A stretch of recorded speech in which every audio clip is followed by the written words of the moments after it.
আজকে আমরা তৃতীয় শ্রেণীর ইসলাম শিক্ষা বইয়ের পঞ্চম অধ্যায় এর অনুশীলনী প্রশ্নের সমাধান করব। অনুশীলনী ৫ ১ সঠিক উত্তরে টিক চিহ্ন দাও। ক প্রকৃতি পরিবেশ ও জীবজগতের সবকিছু কার সৃষ্টি?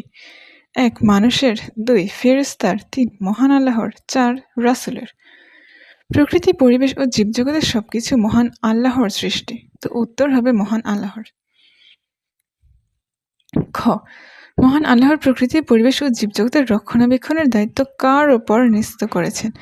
জিন জাতি, মানব জাতি, ফেরেশতা, প্রকৃতি। উত্তর মানব জাতি, কারণ মহান আল্লাহর প্রকৃতি ও পরিবেশ ও জীবজগতের রক্ষণাবেক্ষণের দায়িত্ব মানব জাতির উপর ন্যস্ত করেছেন। প্রকৃতি পরিবেশ ও জীবজগতের ওপর আমরা নির্ভরশীল কেন? আমাদের খাদ্য যোগায়, আমাদের বস্ত্রের উপকরণ যোগায়, আমাদের বাসস্থানের উপকরণ যোগায়। উপরের সবগুলো সঠিক। উত্তর উপরের সবগুলো সঠিক, কারণ প্রকৃতি ও পরিবেশের জীবজগতের ওপর আমরা নির্ভরশীল, কারণ এগুলো আমাদের খাদ্য যোগায়, এগুলো আমাদের বস্ত্রের উপকরণ যোগায় এবং আমাদের বাসস্থানের উপকরণও যোগায়। যদি কোনো মুসলমান বৃক্ষরোপণ করে এরপর তার ফল কোনো মানুষ, পাখি বা পশু খায়, তা রোপণকারীর জন্য কি হিসেবে গণ্য হয়? উপহার, ঋণ, সদকা বা দান, অবদান। উত্তর সদকা বা দান। তোমরা পৃথিবীবাসীর প্রতি দয়া করো, আসমানবাসী তোমাদের প্রতি দয়া করবেন। এটা কার বাণী? মহানবী সাল্লাল্লাহু আলাইহি ওয়াসাল্লাম, হযরত আবু বকর রাদিয়াল্লাহু তাআলা, হযরত ওমর রাদিয়াল্লাহু তাআলা, হযরত উসমান রাদিয়াল্লাহু তাআলা। উত্তর হযরত মুহাম্মদ সাল্লাল্লাহু আলাইহি ওয়াসাল্লাম, কারণ হযরত মহানবী সাল্লাল্লাহু আলাইহি ওয়াসাল্লাম বলেছেন, তোমরা পৃথিবীর বাসীর প্রতি দয়া করো, আসমানবাসী তোমাদের প্রতি দয়া করবে। শূন্যস্থান পূরণ।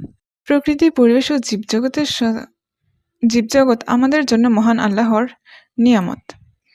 আমাদের সাথে প্রকৃতি ও জীবজগতের নিবিড় সম্পর্ক বিদ্যমান। প্রকৃতি ও জীবজগতের প্রতি ভালোবাসাপূর্ণ আচরণের মাধ্যমে যত্নশীল হতে সচেষ্ট হব। জীব ও প্রকৃতিরও পরিবার আছে। ধূমপান বায়ু দূষণ ঘটায়।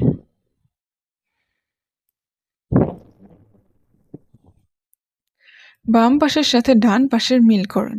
ক গাছপালা থেকে আমরা অক্সিজেন পাই। প্রকৃতি পরিবেশ জীবজগতের সকল কিছুই মহান আল্লাহর সৃষ্টি। মহান আল্লাহর সকল সৃষ্টিকে ভালোবাসতে ও যত্ন করতে হবে। প্লাস্টিক, পলিথিন, রাসায়নিক বর্জ্য পরিবেশ নষ্ট করে। মাটি, বায়ু, পানি ও পরিবেশের ক্ষতি হয় এমন যে কোনো কাজ ইসলামে নিষিদ্ধ, কারণ মাটি ও পানি, বায়ু এমন যে কোনো কাজ ইসলামে নিষিদ্ধ করা হয়েছে। শুদ্ধ অশুদ্ধ নির্ণয়। ক মহান আল্লাহ প্রকৃতিতে জড় ও জীবের সৃষ্টি করেছেন। শুদ্ধ, কারণ মহান আল্লাহ প্রকৃতির জড় ও জীবের সকল কিছু সৃষ্টি করেছেন। খ প্রকৃতি ও জীবজগতের কোনো কিছু আমাদের উপকারে আসে না। অশুদ্ধ, কারণ প্রকৃতি ও জীবজগতের উপর আমরা নির্ভরশীল। প্রকৃতি ও জীবজগৎ থেকে আমরা বেঁচে থাকার সকল উপকরণ পাই। গ জীবজন্তুর মৃতদেহ বা উচ্ছিষ্ট যেখানে সেখানে ফেললে কোনো ক্ষতি নেই। অশুদ্ধ, কারণ জীবজন্তুর মৃতদেহ বা উচ্ছিষ্ট যেখানে সেখানে ফেললে পরিবেশ দূষিত হয়। খ জীব ও প্রকৃতির জন্য ভালোবাসা ও যত্নশীল আচরণ গুরুত্বপূর্ণ। শুদ্ধ, মহানবী সাল্লাল্লাহু আলাইহি ওয়াসাল্লাম জীব ও প্রকৃতির দয়া ও ভালোবাসা দেখাতে বলেছেন। শুদ্ধ।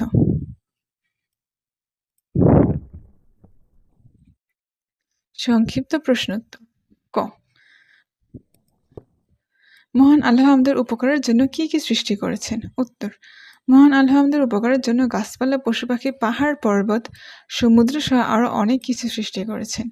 প্রশ্ন খ সৃষ্টিজগৎ থেকে তুমি কি কি উপকার পাও? উত্তর সৃষ্টিজগৎ থেকে আমি যেসব উপকার পাই তা হলো: ১ সূর্য থেকে আলো পাই, ২ নদ নদী খালবিল থেকে খাবারের জন্য মাছ পাই, ৩ গাছপালা থেকে অক্সিজেন, ফলমূল ও কাঠ পেয়ে থাকি।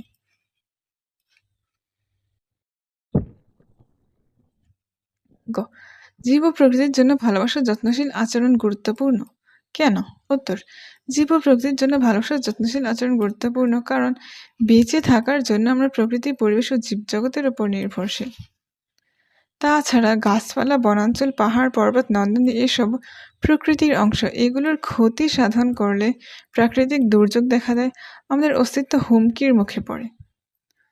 প্রশ্ন ঘ বৃক্ষরোপণ সম্পর্কে মহানবী সাল্লাল্লাহু আলাইহি ওয়াসাল্লাম কি নির্দেশ দিয়েছেন? উত্তর বৃক্ষরোপণ সম্পর্কে মহানবী সাল্লাল্লাহু আলাইহি ওয়াসাল্লাম বলেছেন, যদি নিশ্চিতভাবে জানতে পারো যে কিয়ামত উপস্থিত, তখন হাতে যদি রোপণ করার মতো একটি গাছের চারা থাকে, তবে সেই চারাটি রোপণ করবে।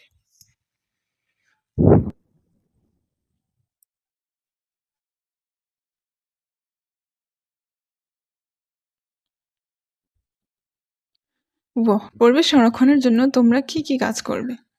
উত্তর: পরিবেশ সংরক্ষণের জন্য আমরা যেসব কাজ করব, আমরা আমাদের চারপাশের পরিবেশ পরিষ্কার রাখবো, যেখানে সেখানে ময়লা আবর্জনা ও থুতু ফেলবো না, জীবজন্তুর মৃতদেহ মাটি চাপা দিয়ে রাখবো।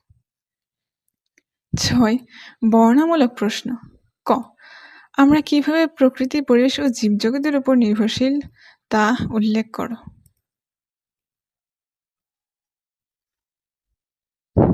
উত্তর: বেঁচে থাকার জন্য আমরা প্রকৃতি, পরিবেশ ও জীবজগতের উপর নির্ভরশীল। পানির অপর নাম জীবন। প্রকৃতি থেকে আমরা পানি পাই। অক্সিজেন ছাড়া আমরা শ্বাস প্রশ্বাস নিতে পারি না। গাছপালা থেকে আমরা অক্সিজেন পাই। এছাড়া সূর্য আমাদের আলো দেয়। সূর্যের আলো ও তাপ না থাকলে পৃথিবী অন্ধকার ও বরফ হয়ে যেত। মেঘ থেকে বৃষ্টি হয়, ফলে আমরা শান্তি অনুভব করি। আমরা নদ নদী, খাল বিল থেকে খাবারের মাছ পেয়ে থাকি। নদীর পানি দিয়ে আমরা ফসল উৎপাদন করি। এক কথায় প্রকৃতির জীবজগৎকে আশ্রয় করে আমরা জীবন ধারণ করে থাকি। এছাড়া আমাদের সঙ্গে প্রকৃতি ও জীবজগতের নিবিড় সম্পর্ক বিদ্যমান। এভাবেই আমরা প্রকৃতি জীবজগতের উপর নির্ভরশীল। প্রশ্ন খ. প্রকৃতির ক্ষতি করলে কি কি সমস্যা হতে পারে তা বর্ণনা করো। উত্তর: প্রকৃতির ক্ষতি করলে বিভিন্ন ধরনের সমস্যা হতে পারে, নিচে তা বর্ণনা করা হলো। প্রকৃতির ক্ষতি সাধন করলে জীবজগতের অস্তিত্ব হুমকির মুখে পড়বে, বিভিন্ন প্রাকৃতিক দুর্যোগ দেখা দেবে। গাছ কাটলে আমরা আমাদের খাদ্যের জন্য ফলমূল ও বাঁচার জন্য অক্সিজেন পাবো না। যেখানে সেখানে ময়লা আবর্জনা থুতু ফেলার কারণে জীবাণু ছড়ায় ও বায়ু দূষিত হয়। প্লাস্টিক, পলিথিন, রাসায়নিক বর্জ্য ইত্যাদি পরিবেশ নষ্ট করে। ধূমপানের ফলে বায়ু দূষণ হয়।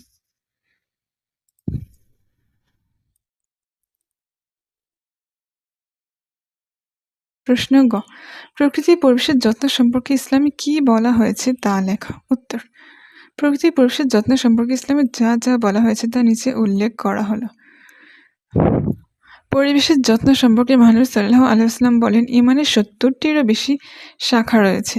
এর মধ্যে সর্বনিম্ন শাখা হলো রাস্তা থেকে কষ্টদায়ক বস্তু সরিয়ে ফেলা।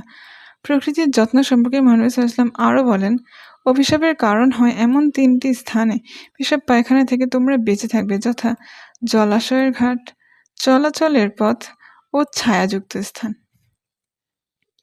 প্রকৃতি ও পরিবেশের ক্ষতি হয় এমন যে কোনো কাজ ইসলামে নিষিদ্ধ করা হয়েছে। তাই আমরা প্রকৃতি ও পরিবেশকে ভালোবেসে তাদের প্রতি যত্নশীল আচরণ করব।